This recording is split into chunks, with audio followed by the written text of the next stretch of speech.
Hi, I'm April from SWART today, and we are here to investigate the issues. On the upcoming ballot in the general election, there are 4 major issues that every voter will see. So who I have here with me today will be Representative Danny Watson and State Senator Steve Crowell, and they are going to explain the issues.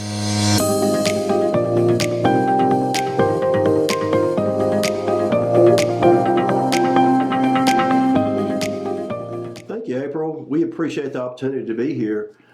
November 8th is going to be a really important day because voters are going to be going to the polls and they will be determining the 4 proposed amendments to the state constitution. 3 of the measures were referred to the ballot by the legislature. Issue 1 would grant the legislature to the power to call itself into session. Issue 2 would require a 60% majority for approval of future amendments and initiatives. Issue 3 would prohibit state and local governments from burdening a person's practice of religion unless there is a compelling reason. Issue 4 was proposed by an interest group to legalize the possession, sale, and cultivation of marijuana for recreational purposes. I have also with me today, April, and you have met Senator-elect Steve Crowell from Magnolia, and we're going to try to be as informative for the voters these critical 4 ballot initiatives. Yes, and we're really excited to educate everybody on these. We're just going to lay them out and the pros and cons of each and let you make your decision. That's right. We're not here to tell you to vote for or against something. We're just investigating the issues so you can make an informed decision when you go to the polls. All right, gentlemen. Okay. I'll go ahead and begin on issue 1. Issue 1 is in reference to the extraordinary session. What this means is this proposed measure would allow members of the state legislature to call themselves into special sessions under certain conditions. A recent survey showed that 41% of the people support the issue, while 35% are still undecided on it. Right now, the governor's the only one that can call a special session, correct? Correct. And we've had like 17 of those in the last 20 years, correct? So this would propose that the House Speaker and the Senate Pro Tem together could call a special session, or 2/3 of your caucus and 2/3 of my caucus could vote together and call a special session. Absolutely, that is correct. That is correct. Just to carry on a little bit further, of what the proponents say on this issue is, again, to reiterate, it would allow special sessions to remain special by allowing legislators to call themselves into session. That is one of the things that I have learned, that we need to make sure that we do limit a special session, and not everything is to be on board, because it is a special and it is a limited time that we're there. Also, it would allow lawmakers to call itself into special session to combat a governor overstepping their bounds. That is something else that had been mentioned. Whether or not that is likely to happen, I'm not going to get into that, but that had been mentioned before.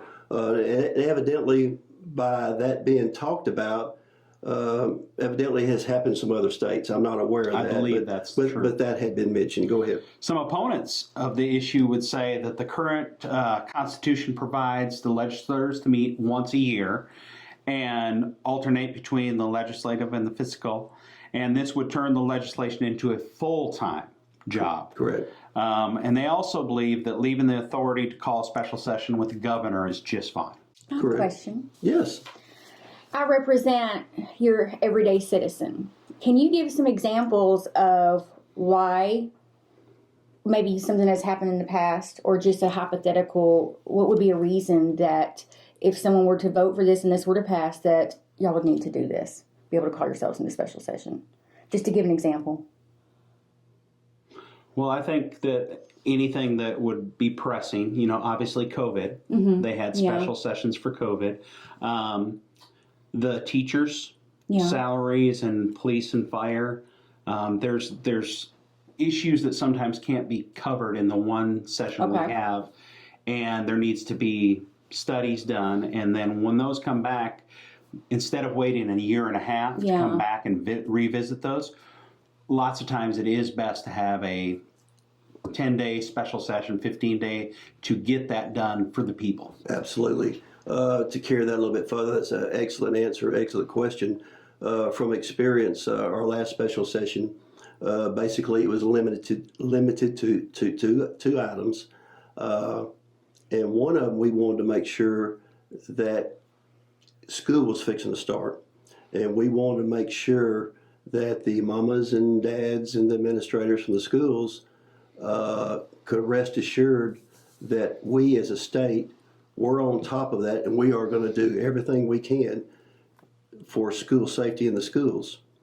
One thing that we were not able to do, and it was somewhat disappointing, but I think people understand it now, they may not like it, and that is in reference to teacher salaries. Rest assured, our general session is going to be coming up very, very soon, and teacher salaries / bonuses will be addressed. And we looked at that time period, and we needed to make sure that the Department of Education does their part as far as we knowing how to fund them. But my point is that was a special session, a special item, school safety. I'm trying to think, I went totally blank on the other item that we covered in our special session. I just went totally blank. I did too. School safety. You said it, and school safety and the depreciation, and the teacher pay raise. And the depreciation. But it needs to, again, it needs to stay special. It needs to stay special for limited items. The hottest item going on at that moment. Okay. Again, what would be some, if this were to pass, what would be some negatives? Like, can you see any? To let people know. Just real quickly, I've heard some people say it looks like we're going to be becoming full-time legislators by meeting more. But let me just say this from experience. If you're going to be an involved legislator, what keeps the state government functioning and running during the interim, and the interim is like off-season for an athlete. That's the easiest way for me to describe it. I will be on that voting committee next year. It is called Legislative Council. They have meetings every day next week, and they have meetings every day this week. So that's pretty much full-time. And I have learned through experience that normally the ones who aren't willing, or the ones who do have full-time jobs, normally are not encouraged to belong to the Legislative Council, because they meet a lot. And I'm talking about year-round. I have been an alternate on it before. So anyway, that is something that I have heard. So to me, that's not really a big valid point. So some may say, well, Representative Watson, I see you're all for being a full-time legislator. This was that way before I ever got elected. So, however you want to look at it, but that is a one good point I can think about. Okay. And I don't think most legislators want to call special session. It's needed. Correct. I mean, that's why I think the 2/3 of both houses and the leadership calling it would be very important, because all of us want to do right, and I think that's the big key behind it. Absolutely. Did you say other states already have this? There are 36 other states that do have this. Okay. And that might be something to look into at a later date, the kinds of things they've been able to do maybe since they've been able to do this. Sure, yeah. Be interesting, yes. Yes. All right. Thank you very much. Let's go ahead and move on to issue 2. Well, issue 2 is the supermajority. This measure would require that 60% of the supermajority votes for approving in reference to a constitutional amendment or status to be adopted. Current law allows for the ballot measure to be put on the ballot, and be passed with 50% plus one. Okay. Polling has shown that 36% of the people are undecided on this proposal, 32 support, and 32% oppose. The statistics that you just gave, Steve, really says it all. So much uncertainty, or really do not understand this. And again, that's why we're here to try to educate the voter on what this issue 2 on the supermajority means. So what does your vote mean? If you vote for it, your vote will support changing to the 60% voter supermajority whenever a vote of approval is needed for constitutional amendments and new laws. If you vote against it, you're voting against the requirement of a 60% voter supermajority whenever a vote of approval is needed. Steve, I'm going to mention here just real quickly, and if you will, take the opponents, what they say, and I'll cover just real quickly what the supporters say. The supporters of Issue 2 say it's too easy to amend the state constitution. There should be more thought to amendments. And another thing the supporters of Issue 2 say is it is a safeguard for the proposed amendment process. I wish I could remember right off the top of my head, since I've been elected. I was elected in 2016. I started in 2017. I have paid attention, but I didn't write them down, of the proposed constitutional amendments from the previous several sessions. Some of them, just quite frankly, were ridiculous. And this is trying to curtail some of that. So if you want to mention on what the opponents say. So the opponents would say it prematurely changes Arkansas's constitutional and destroys the majority rule. And what they're saying by that is you're choosing that if 50% plus one make it on the ballot, this is changing it to it has to be 60%. So you're just changing the amount. Correct. It's still majority per se, but just a super majority. Yeah. And the ballot, the opponents also say the ballot measure gives the people a voice when politicians fail to do their jobs. So that's what the opponents say. As a citizen, I like examples. What other states have this in place? Do you know? Are there any? Top of my head, I do not know. And I do not know. I have not seen that stat on this one. So is this, I guess I'm curious, would this be particular to Arkansas, or has this been proven anywhere else to even be effective? You know? I would be speaking out of turn if I actually gave an answer to that. That might be another one we can visit on again later, because this is the kind of things I think of. Did somebody just come up with this, or do we have some data somewhere that could prove this was effective versus leave it the way it is? Correct. And of course, the true constitutionalists, whether it be the federal constitution or the state constitution, to generalize, that's hallowed grounds. But then again, I don't live life and I don't legislate with blinders on either. Yeah. To see, something else would be working or not. For example, not to get the cart before the horse, but when we start talking about issue number 4 here in a little bit, I do remember that the recreation marijuana legislation that has been on the ballot the 2 previous times that I have been serving, and needless to say, it did. The first time it did not pass out of committee, so that it never got to the Senate chamber and the House to vote on it. The second time is the same. It did not get out of committee for the House and or Senate to vote for it. So, and it was to be voted for, to be put on a amendment for voters to vote for. It wasn't going to become law in the chamber, is what I'm trying to say. So that's kind of that's an example right there. As far as the state constitution goes, it really is going to be vetted out, whatever it is. And we don't want anything ridiculous to waste my time and your time. It's something, quite frankly, that will not be for the benefit of our citizens. So we got to be careful on that. But then again, we need to be open-minded of what's going on. So that's something about the other states that I'm curious about too. So that's really good. Yes. All right. Let's go on to issue number 3. And if you're wondering what I'm holding here, these Arkansas ballot issue voter guides, you can find them all over town. A lot of businesses have them, but they were put out, I think, by the Extension Office. Yes. And they have them at the courthouse. Right. This has been extremely helpful for those. But there's also a website you can go to look at all this, too, if you want further reading. And if you do go on that website, the Extension Office has done a fabulous job. Yes.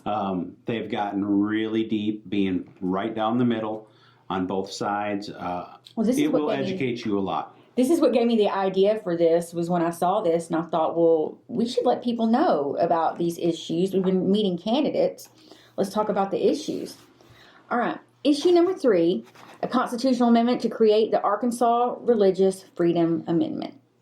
An amendment to the Arkansas Constitution preventing the government from burdening a person's religious freedoms. It would ban states, local governments, bodies from burdening the practice of religion unless the government can prove a compelling reason. This is similar to issue 2 in the fact that 34% of the people oppose the measure, 33 are for it, and 32% don't know where they're at. Those statistics, wow, are they jumbled up? That's a perfect example of why we are on here today, to try to educate the voters on what's going on here. What does your vote mean if you vote for issue 3, religious freedom? Basically what it means is your vote goes towards amending the state constitution to block the state and local governments from burdening the practice of any religion. If you vote against amendment issue number 3, this is what you'll be saying. You're going to say you believe that your vote is in against amending the Constitution, the Arkansas Constitution, to block the government from burdening the practice of any religion. Steve, a perfect example in top of your head for either one of these would be what the supporters would be saying. I was about to ask that, to give people an example. What would be an example of the government burdening a person's practice of religion? Well, undermining the freedom of religion. I mean, that's the basic. This is actually a federal law. Yeah. But what this language is doing, correct me if I'm wrong, Representative Watson, this is basically tightening up the language because opinions change, as we all know. Opinions of the courts change. Okay. This is tightening up the language a little so that we keep that religious freedom. Exactly. Religious freedom, another word to dumb it down, the free exercise of religion. You're exactly right. Yes. And the other thing that the supporters would say, April, is a stronger protection for religious freedom and religious liberty. An opponent, this is what you're more than likely going to say. You're going to say, and Steve mentioned the federal and potentially shoring it up for the state. The naysayers will say, hey, this is redundant. This is redundant, and it doesn't really change a current law in Arkansas. So, why would I want to vote for this? Anyway, and also it would allow religion to burden the government and demands the government allow it to happen. So this right here is, this one here can be tricky. This, in my opinion, is a personal decision that one would have to make. I really do believe on this one right here. I mean, this. In fact, be honest with you, guys, ladies, we can debate this one here to midnight. Yes, we could. So this is one you just really have to suck up and feel what fits your life. Yes. What fits maybe your prayer life, or if you don't have a prayer life, if you have that right. Absolutely. So this is one that we want to make sure that you have a halfway understanding on religious freedom. Any further you'd like to add on this one? I agree with you. I think that we could debate this one till midnight, but this is one you've got to look into and think about and vote on your personal preference. Well, go ahead. I'm sorry. I may be way out there again. I'm your regular everyday citizen. But if it's already a federal law, how much could the state even burden someone's freedom of religion? It's already a federal law. Valid point. Very valid point. Valid point. Yeah, very valid point. I see that look on your face, and Okay. yeah, I see it's a very valid point. So this would, I'm just summarizing here, basically saying the state is supporting this federal law that we already have in place? I take it that way, yes. Okay. I take it that way, yes. Okay. Yeah. And the last thing we want are our courts to constantly, every move that we make in life, and some things that should not be so complicated that we take for granted to be continuing to be held up in court. Yeah. We have a case going on this week on something, but that's the last thing we want. Mm-hmm. Golly, anyway. This is an important one here. It really is. Gotcha. It really is. All right. And the last one, probably the most controversial, and again, because we are here to be informative, we will try as much as possible to be neutral. But basically, issue number 4, adult use cannabis amendment. Okay. Issue number 4, marijuana. This measure would legalize the recreational use and commercial sale of marijuana to those 21 and older. So little statistics, April in 2016, 53% of Arkansans voted to legalize the medical use of marijuana. Yeah. It's referred to as a medicinal. This proposal would amend that amendment. Let me say this again. This proposal would amend that amendment to provide for recreational use and allow cultivators and dispensaries to sell recreational marijuana. And I'm going to give one poll here, and then I'm going to ask Steve Crowell to chime in. One poll does show that nearly 60% would vote for the legalization of recreational marijuana usage. Go ahead, Steve. Well, and I think on this one, we've talked about what your vote means and supporters and opposers, but I think on this one, Representative Watson, we need to kind of talk about some of the language that's in there. Just so you know, this is what it does, but there is language in there that says that there will be a permanent tax of 10% that will be on this, and it cannot, or shall not, I guess, be changed at all by legislation. It cannot be raised or lowered and has no, am I correct in saying that? You're correct, yes, yes. And then there's a couple other things. Do you have another one?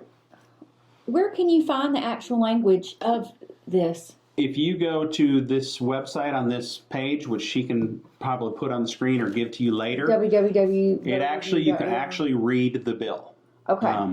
Every word of the bill is on there. I think that would be important for people Yes. to know, because this is just a brief synopsis of what it is, but that gives all the details. Yes. Okay. April, if I may, just to wade a little deeper, I have a little bit more about the reference to taxes Okay. on recreation marijuana. A lot of people do assume marijuana will be heavily taxed, and this is something that I was really surprised. Again, many people assume marijuana will be heavily taxed, but issue 4 actually prohibits your state lawmakers. It prohibits us and your city and county from levying taxes on marijuana. Issue 4 repeals all taxes on medical marijuana. It contains very low 10% sales tax on recreational marijuana, which is well below what Colorado, Oregon, and Washington require. And issue 4 says point blank that nobody can levy additional taxes on marijuana. So, April, for example, if Arkansans want to raise the 10% sales tax on marijuana, voters will have to amend the state constitution.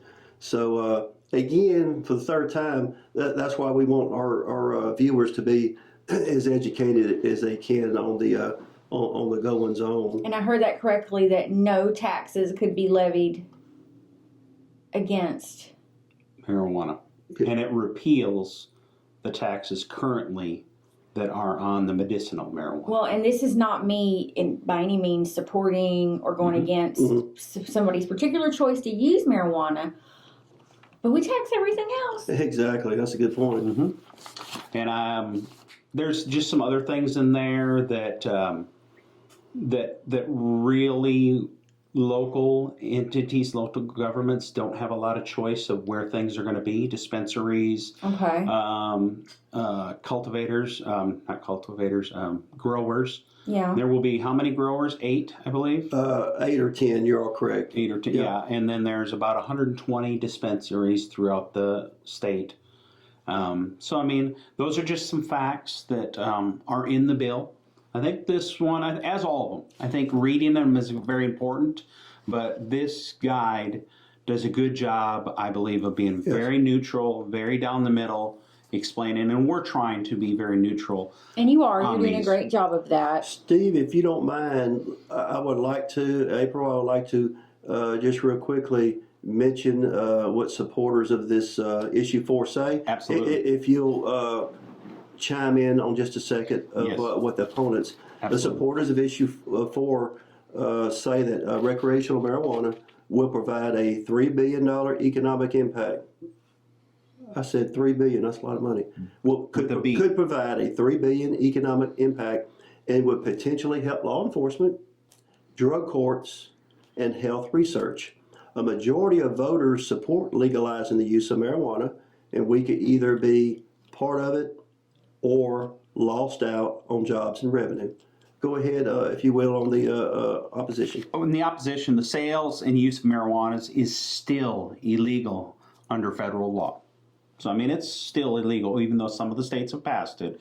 On a federal level, it is still illegal. There's no provision that will expunge criminal records related to marijuana use and distribution. So, there's not a provision that will expunge criminal records related to marijuana and use. So there's a lot. That's a lot to digest right there, isn't it? Mm-hmm. On each of these 4 proposed amendments. So, but guess what? We're all going to have an opportunity to yay or nay. That's true. And I think when you talk about, we've said get in the weeds about these and talk about these. That's where I would encourage, if one of these interests you, look at them. Look at them very carefully, study them. The more you educate yourself, the better you can vote. And that's the beauty of our great nation, is the voting. That's true. And again, that website, and we'll put it on the screen, www.voterview.ar-nova.org, where you can get in and read the language of these issues yourself and determine if you're for or against certain issues. Sure, absolutely. Do you gentlemen have anything else on these issues for today? You've done a fantastic job of explaining and staying as neutral as possible so we can inform voters. If I'm not mistaken, and I didn't write down the date, April, you probably know this. If I'm not mistaken, early voting starts next week. October 24th. Okay. Yep. And of course, November 8th, if you elect to wait till the big day, the final day is November the 8th. And there's a lot at stake here, not only about who to vote for on the different officials, but also these 4 constitutional amendments. Be honest with you, I'm glad we have somewhat of a limit on the number that could be on the ballot. Mm-hmm. Could you imagine if we had 14 on here? And we purposely, the legislature tries to make sure we keep it limited just to keep from overwhelming our voters. Because these 4 issues, all 4 of them are really, really important. And we'll just go from there. It's really just important for our state to have that many so we can get things done right by the voters. Correct.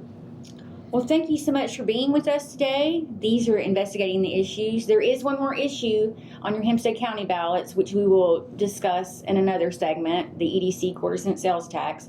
But for today, I appreciate you gentlemen coming here to our studio and investigating the issues with us. Thank you. Thank you, Butch. I'm April from SWART Today, your neighborhood network, bringing you breaking news and sports coverage. Thank you for watching. Make sure you subscribe to the SWART Today YouTube channel for all your latest happenings in Hempstead and Nevada counties. No matter your season of life, No matter your banking needs, you'll find the financial products, digital tools, and friendly service that make you feel right at home with Farmers Bank.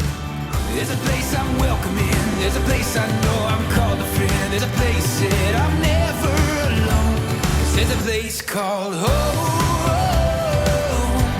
A place called home. Come home to Farmers Bank.